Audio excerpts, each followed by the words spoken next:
you strike me down, I shall become more powerful than you could possibly imagine. Welcome everybody, this is Bulldog here. Today we are going to be talking about Big Time. I gotta play Big Time the last 2 weeks or so. I was live streaming it. This is footage from my live stream. I gotta do that courtesy of Nifty Arcade. I was playing on their gold early access pass. So do keep in mind that everything we're going to talk about today is from early access. They've already had one pretty major patch to fix a lot of things, improve the gameplay. So things can change between now and release, but we're gonna kind of evaluate Big Time based on what I got to play over the last 2 weeks. And I'm going to do this in a little bit different format than I've done in the past. I'm going to kind of reformat these. I'm calling them my No Bull reviews from Bulldog. And what I want to do differently is that I want to be much more aggressive in my criticisms for a lot of these games, especially as we start to get to the point where we have some pretty significant games coming out. And a lot of times as content creators, we want to focus on the positives. And we spend a lot of times telling you guys what we like about the game, all the positives about the game, and maybe we'll mention the negatives some, but we kind of leave some of those off. And there's several reasons that we do that. First off, at least on my end, when I'm finding these games, I'm finding games that I like and that I enjoy, and I want to tell you guys why I like and enjoy them. And it's kind of more enjoyable to talk about all the positive stuff. And you talk about negative stuff, and it opens you up to all sorts of criticism and things like that. So it's just more natural to kind of go talk about the positives. Sometimes we're even being paid to make these videos, and I personally never take any jobs where I'm told, okay, you have to be positive, you have to talk about these good things, or whatever the case is. But there's still some bias there, right? And that's why when we publish those videos, we have to hit that check that box that pops up the warning and says this is a paid promotion.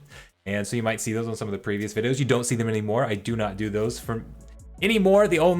Anything that's sponsored on my channel is we do sponsored live streams, advertising through the live streams where we take some of that advertising revenue and run giveaways with it. So that's all over on my Twitch channel. So this channel itself does not have any more paid promotions, but that was something that I did in the past and that others frequently do as well. And then even if we're not getting paid, we're still being incentivized to be positive because we're trying to grow our channels. And so when we make a positive video about something, that game's community is more likely to follow us. They're more likely to spread that video around and share it. And that helps our channel. If we say a lot of negative things about it, they're less likely to share it. They might not like us so much, might not follow, whatever. We're not going to get as much growth from that community by being negative. But I want to change that. I want to be more direct. I want to be more honest. I don't think honest is the right word because it's never like we were really lying before. We were just trying to focus on the things that we liked and the good things.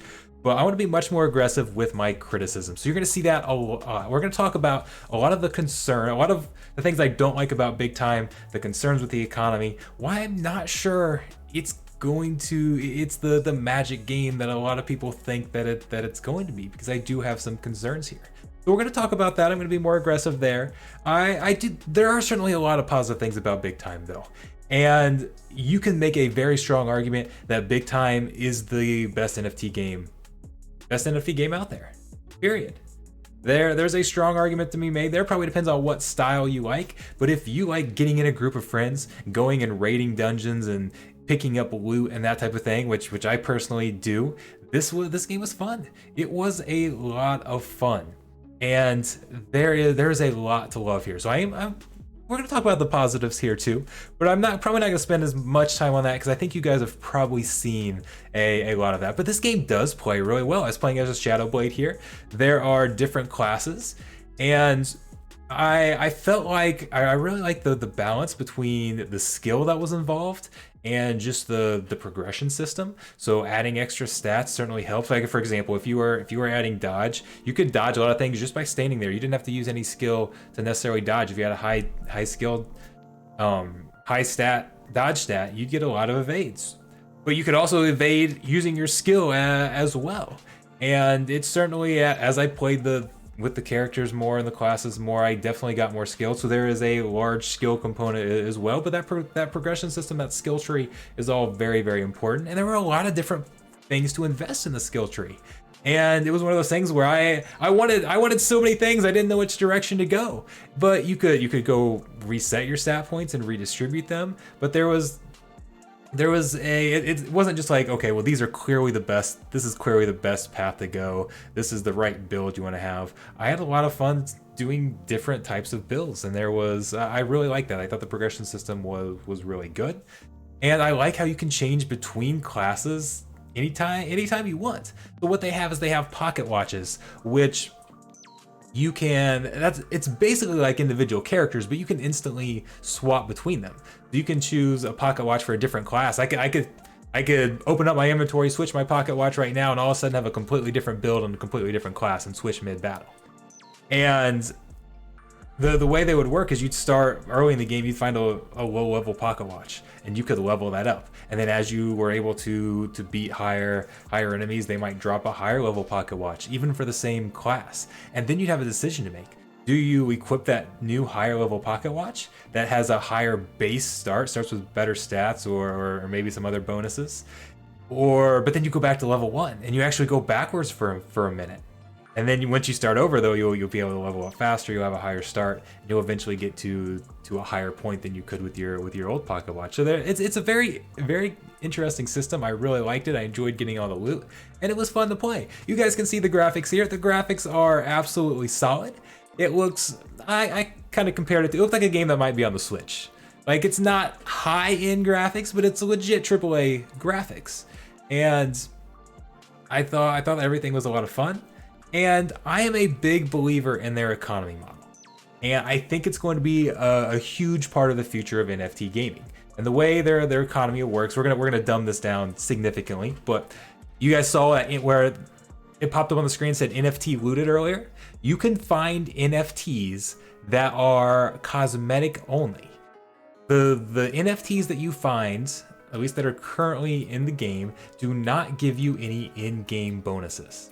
They are just cosmetics. And we've seen from games that cosmetics being the primary source of revenue can be very, very successful. I mean, take a look at something like Fortnite, for example, that has billions of dollars in sales just from cosmetics. And so imagine if you take Fortnite, but instead of being able to go purchase the skins directly from the game, they drop those skins into the game and let people go find them. And then those skins are NFTs. And then you can craft, like you can take them and combine them together and craft to get rarer NFTs. And like you've got the whole economy based around that. I believe that can be a very, very successful model, an extremely successful model. And someday we are going to see some huge games that bring people who are not into NFTs, not familiar with crypto or anything like that. That's going to bring them into. It's going to help introduce a whole new generation into cryptocurrency, those types of things. I'm very excited about that. I'm very excited about that model.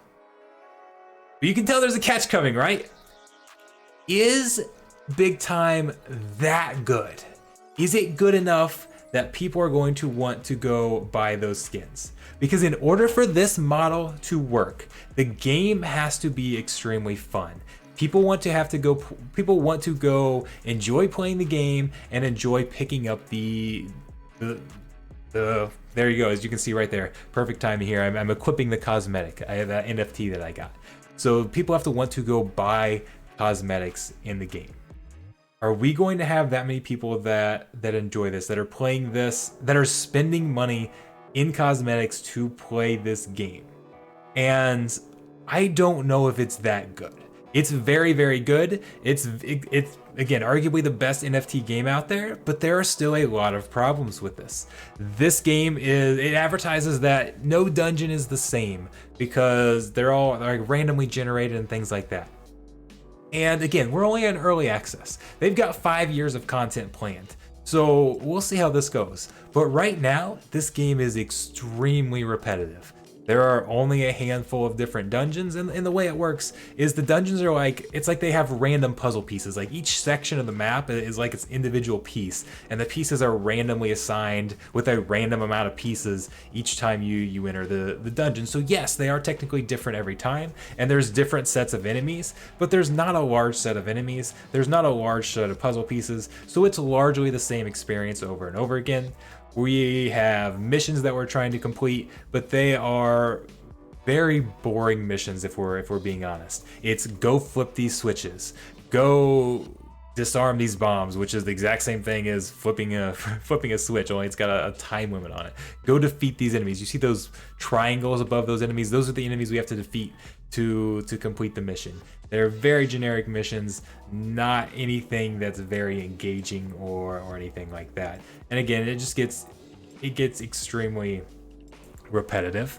And I felt that I spent a lot of time just trying to find a group to get together. A lot of people that had groups to go play with were having a blast, jumping in instantly. But this is an open world, kind of an open world game. But the open world is just running around searching for these portals that will then take you into a dungeon. There's not, I mean, you can find some shops in the open world. You can do a little bit of mining, but in large part, you're just running around trying to find these portals. And it's like a giant lobby. It's like a giant lobby that takes 5 minutes to run from one end to the other with different levels. And you're trying to group with people. And it was very, very difficult. And I thought, I know it promotes it as being open world and as that being a positive, but I would have just rather had a traditional lobby where you can see, okay, here are the possible dungeons that are open right now, and I want to go search for a group. So I want to go in this dungeon. I'm gonna hit search for a group, and it's gonna match me with other people who are looking for a group as well. Because in this game, it's very beneficial, especially with the NFT drops. You were rewarded for having a full group of 6. So people would literally sit around for 30 minutes waiting to find a full group of 6 before they started and went on their run. Which can kind of lead me into one of the other things that I'm concerned about with the economy and any NFT game in general, really, is that it became all about finding these NFTs. So, and one of the most frustrating things, sometimes I'd be in a group, or we'd sit around waiting for people, trying to find a group. We might take 20, 30 minutes. Okay, we found a group of 6. Let's go run. Let's go collect some NFTs. Okay, we run one dungeon, we pop out. Oh, there's somebody else looking for a group. Well, that person's a higher level. They can help us run dungeons faster. You know what? Lowest person down, you're out. I don't care that you were one of the first people in and you waited around 20, 30 minutes with us to find a group. You're kicked out. We want the higher person in because we want to go find these NFTs because that makes us money. When money becomes the driving factor, it changes the way people play games. How are NFT games going to handle this? Because one of the patches that they had to put in when they started playing, I was not enjoying the game because everybody was doing speed runs for NFTs, and they were doing them on low levels.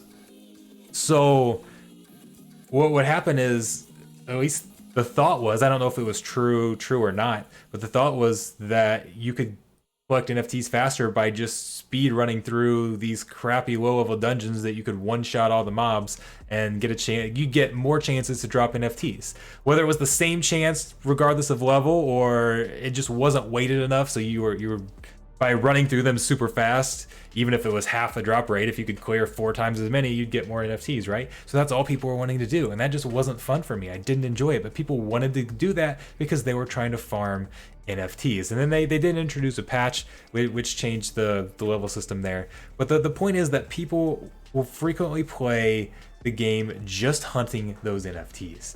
So can you get enough people? This comes down to this question here. Can you get enough people playing this game that are playing it for the enjoyment of the game, that aren't necessarily out hunting NFTs specifically? They just want to play the game. They want to enjoy leveling up, progressing their character, finding these cool drops. And if they get NFTs, then that's an added bonus. If they earn anything, it's just an added bonus. So yeah, that's gonna be something that a lot of games have to actually overcome here. So we'll see if they can. is this game good enough for that? And I have strong concerns that it's not, because I'm also worried about the people that are going to be playing this game. Because as in NFT gaming, we see kind of two groups of people. And we'll see groups of people from like lower income areas that are trying to play this, whether it's for a primary job, secondary job, just a little bit of extra income on the side. They're playing it as a source of income. You see a lot of those, your scholars type thing. And that's kind of their focus, is playing it as a source of income. And then you see the opposite side, where you have people who are investors, and they are a lot of these people playing right here in the early access were investors, because these passes were going for $5,000 or $6,000.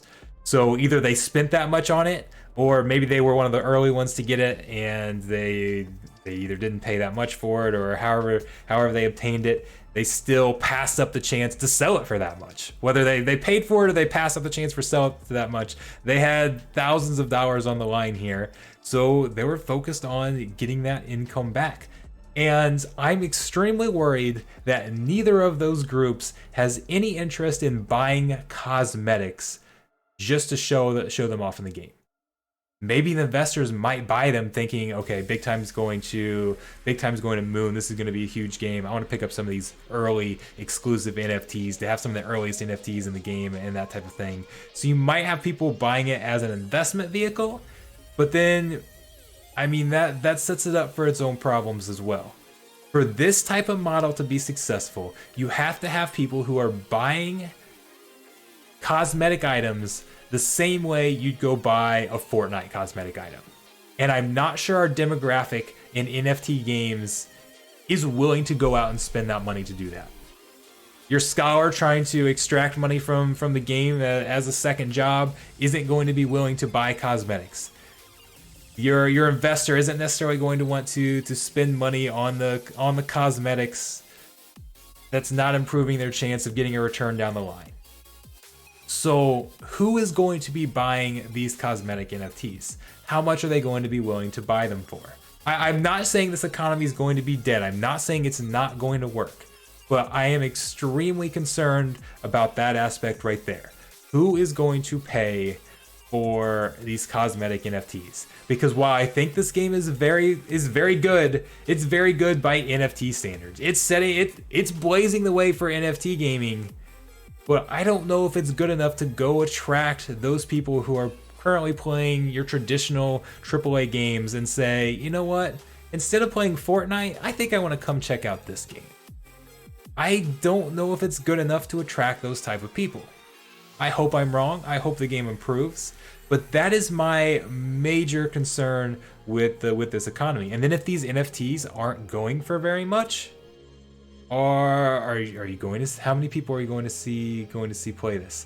So I'm extremely excited about Big Time. Once I could get my own pass, I've got a Ruby pass myself, so I will be playing just a few weeks early before it launches. I am going to be streaming this. I'm going to be playing it. I'm going to be putting some hours into this game because I do think it's fun, and I'm excited to see how things work. So again, I'm not making this video to say Big Time's going to fail. I want to point out some potential flaws in their economy, some concerns that I have, so that everybody's not looking at this and saying, "Oh, this is the best NFT game that's out there. It's obviously going to have a huge success. I should go out and spend $1,000 to get this early access because this game's going to be huge and these NFTs are going to be worth all this money." That might happen. That very well could happen because yes, I'm not going to short the game. I mean, you can't literally do that, but I'm not going to bet against what again has a strong argument for the best NFT game out there that is fun to go play, that is very streamable, that we can sit down, that I'm going to be able to play with the audience. That's one thing I'm super excited about, that we can you guys as the audience can jump in and hop in and play with me. And I think once we get going with our streams, and I'm gonna have some fun giveaways for streams, and I might have it where you can redeem channel points to hop in with me. I'm excited about this. So I'm definitely not betting against Big Time, but I just want to make it clear where the concerns that I have about the economy and about the game overall, because I do absolutely love it. But this is just the start. 3 years from now, a year from now, 3 years from now, 5 years from now, whatever the timeline looks like, I have no idea what the timeline is going to look like. This is not going to be the highest quality NFT game. Like what we have right now is not going to be the highest quality NFT game. Could it be that they get a nice little head start and they can develop and improve this game and add a bunch of depth and add some storylines? Like I said, they've got 5 years of like a 5-year roadmap as far as just improvements to the game, adding different stories and going, like, again, you're going to be able to go back in time and play through different eras, and they've got a lot planned. So this game probably won't look like this 2 years from now, 3 years from now, 5 years from now, whatever the case is. So we'll see if this head start for being out early is going to be enough for them, and if they can build off that. But as far as looking at quality of the game, this is not good enough yet. That's kind of the point that I'm making. It is bleeding the way. It is ahead of most other games out there, but we still have a long way to go with NFT game. And that's, are we ready for a cosmetic for cosmetic sales to be the primary source of revenue in an NFT game? I hope we are. I really hope we have a lot of success with this. Like I said, I'm going to be streaming it, but we'll see. So let me know what you guys think of the format. Do you like me introducing all these criticisms, focusing on some of the criticisms of the game, or am I just gonna look like a moron 6 months from now when Big Time's booming and generating tens of millions, hundreds of millions, $1 billion worth of revenue, whatever the case is? I don't know, but I'm gonna put it out there. I'm gonna let you guys know what I think's up, and we'll see. So if you like this format, let me know what other games you want me to look at. What games should I go out there and play and review and give my critiques on? Illuvium's gonna be the next one that I'm gonna be running some streams on, so follow me on Twitch if you want to see some Illuvium gameplay. If you're into Big Time, follow me on Twitch anyways. I'm not streaming yet, but as soon as I get that Ruby Pass, I'll be out. We'll be streaming. I'll be getting into groups with you guys. We're going to have a lot of fun. I will see you guys there. Thanks a ton.